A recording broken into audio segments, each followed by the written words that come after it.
এই যে সামনে এখন বিয়ের সিজন আসতেছে, লোকজন নিজের টাকা পয়সা এফডি ভাঙিয়ে খাওয়াবে লোকেদের কয়েকটা কাচের বাটি, চাদর ইত্যাদি গিফট পাওয়ার জন্য। যে বিয়েতে যে লোকজন আসে গুইনে গুইনে মাত্র 2% লোকই হবে যারা বর বউকে দোয়া করতে আসে, আর বাকি লোকজন আছে তো ঠুসতে। খাওয়া শেষ হয়ে গেলে বলবে নুন কম ছিল, ঝাল বেশি হয়েছে, মাংসটাই হয়েছে, গরু মাংসটা সেই হয়েছে, আমাদের বিয়েতে এটা হয়েছিল, আমাদের বিয়েতে সেটা হয়েছিল, এই নিয়ে গসিপস করবে। 7% নিজের ক্রাশকে খুঁজতে আসে, যে বিয়ে বাসায় গেলে আর সিঙ্গেল থাকবো না, আজই নিঙ্গেল হয়ে যাবো। জুয়েলারিকে কত ভরি পড়ছে, বউ জুয়েলারি কত ভরি পাইছে, ডেকোরেশনে কত টাকা খরচ হয়েছে, কত টাকা যৌতুক নিছে, এই নিয়ে আলোচনা করবে। সালামি কত উঠবে, ডেকোরেশনে কত কোটি কোটি টাকা খরচ করছে। অর্ধেকের বেশি সময় তাদের রিলেটিভদের আদর আপ্যায়ন করতে করতে চলে যায়। গাল ফুলো নাকি, কারো নাক ফুলো নাকি, কারো পেছন জ্বললো নাকি, কারো আবার আদর আপ্যায়ন কম করলো নাকি, কেউ আবার বিষ ঢালছে নাকি। আমরা বাঙালিরা নিজেদের রিচুয়ালস করি, সাথে অন্য রিচুয়ালস করি। এই যে সঙ্গীত, রিসেপশন, মেহেন্দি, এই ডান্স সেই ডান্স, এই রিসেপশন, ক্যাজুয়াল ডান্স, ইভেন্ট, এটা তো আমাদের কোনদিন ছিল না, তাও আমরা করি ইন্সপায়ার হয়ে। এটা শুধু গায়ে হলুদ করি। এখন দেখি আমাদের এখানে চূড়াও পরে। আমাদের চূড়া পরা কবে সিস্টেম ছিল? রিসেপশনে আগে সবাই বাঙালি মেয়েরা শাড়ি পরতো, এখন দেখি লেহেঙ্গা পরে, সারা পরে, গাড়া পরে,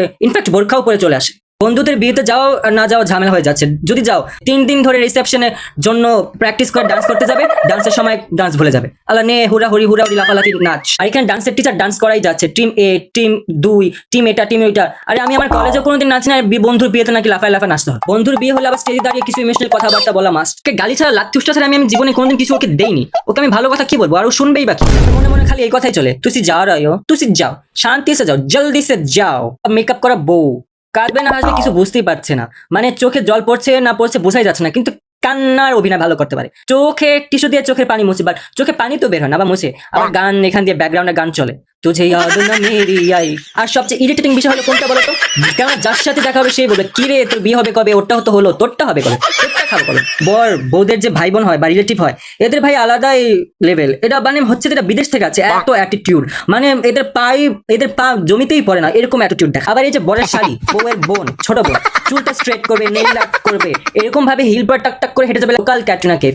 মাটিতে এদের পাই পড়ছে না, হিল পরে হাঁটছে, এরকম ভাবে। মানে এরা কি যে মনে করে এদেরকে খোদাই জানে। আর কিছু লোক আছে যারা এখান থেকে এখানে, এখান থেকে ওখানে দৌড়াদৌড়ি করবে, মানে এদের হাতে সময় নেই, কি যে দৌড়াদৌড়ি করছে আর বারবার ঘুরে, তাদের কোনো কাজই নাই, তারা বিয়ে খেতে আসছে। মেয়েরা লেহেঙ্গা পরে এরকম ভাব দেখাবে যেন পুরো বিশ্বটা তারা জয় করে ফেলছে, উদ্ধার করে দিছে। কেরম ভাবে লোকজন ধরে নিয়ে আসবে, হ্যাঁ লাগে যেন প্রথমবার বউ হাঁটতে শিখছে। বিয়ে বাসায় গেলে আবার লোকজনের সাথে পরিচয় করে দেয়, হ্যাঁ ও হচ্ছে অমুকের ছোট ভাইয়ের ননদের এই ভাইয়ের খালাতো ভাইয়ের মামাতো চাচাতো বোনের এই ভাই।